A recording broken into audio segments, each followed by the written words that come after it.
Once upon a time, in the ancient kingdom of Israel, lived the wisest man of all, King Solomon. King Solomon had a favorite servant. This servant could do any task the king gave him. There was nothing he couldn't do. One day, the king summoned this servant and told him, "It has come to my knowledge that there is a ring that makes a joyful man sad and a sad man joyful. Can you find and bring me this ring?" "Of course, my lord. Have I ever disappointed you?" answered the servant. "Then bring it back to me in time for the Passover holiday," commanded the king. "Yes, your highness," said the servant, and set off on his journey. The loyal servant searched for the magical ring day after day. He didn't stop to sleep or rest. He climbed the highest mountains and descended into the deepest caves. He walked on the gentle seashore and on the boiling hot desert sands. He searched all the lands from north to south, from east to west, and asked anyone he met about this ring that worked miracles, but no one knew anything about it. As the days went by and the Passover holiday approached, the servant intensified his search. Growing more and more desperate, he didn't eat or sleep, and simply went from door to door in every town, asking about the mystical ring. But he found nothing. On the eve of Passover, the servant returned to Jerusalem. He was too ashamed to go into the palace empty-handed, and wandered around the city, talking to himself without noticing anyone, as if he was in a trance. He realized that he had wandered into the poorest neighborhood of Jerusalem. He had never been there before, and didn't even know of its existence. He walked into a very small store. Inside the store was an old jeweler. The servant thought, "If I couldn't find this ring, maybe this old man can make it for me."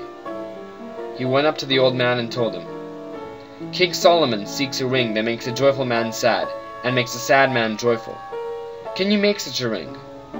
The old man thought for a second and then nodded his head. He took a ring and carved out a phrase on it. The servant could not read Hebrew, but he had nothing to lose. He took the ring and headed towards the palace. In the royal palace, a grand feast was being held in honor of the Passover holiday. The servant walked up to the king and with a shaking hand gave him the ring.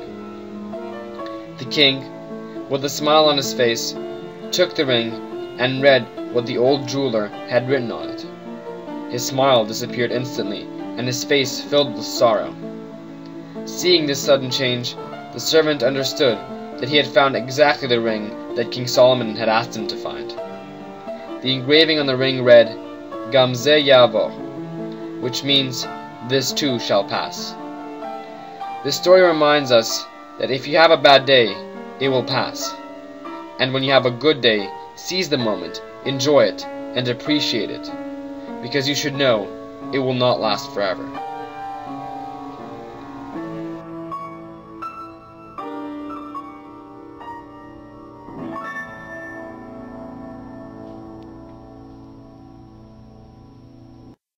Years and centuries have passed, but Jewish wisdom did not end with King Solomon and his kingdom. New generations of scholars brought new sages and new wisdom as the circumstances changed. It is a particular trait of Jewish thought that new ideas flow naturally and expand on the older wisdom. And so it happened only 200 years ago in the Ukrainian town of Braslav. Rav Nachman wrote a song which takes Gam ze yavor further and transforms it into a statement of spiritual growth and perseverance. In one short sentence, Rabbi Nachman combined the expression of hardships and futility of daily struggle with a message of hope. Move forward, do not fear, accept the daily challenge.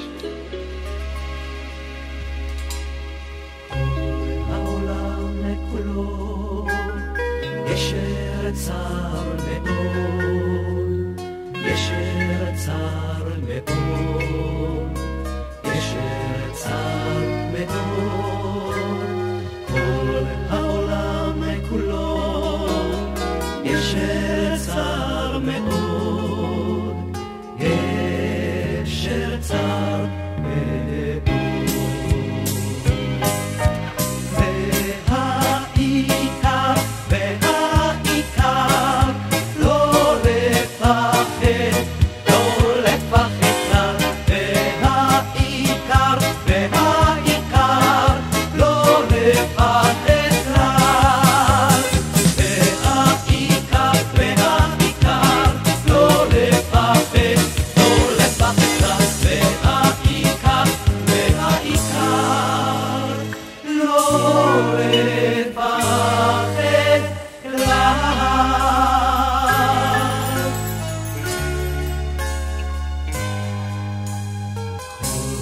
העולם כולו, גשר צר מאוד, גשר צר מאוד, גשר צר מאוד, כל העולם כולו, גשר צר מאוד, גשר צר מאוד.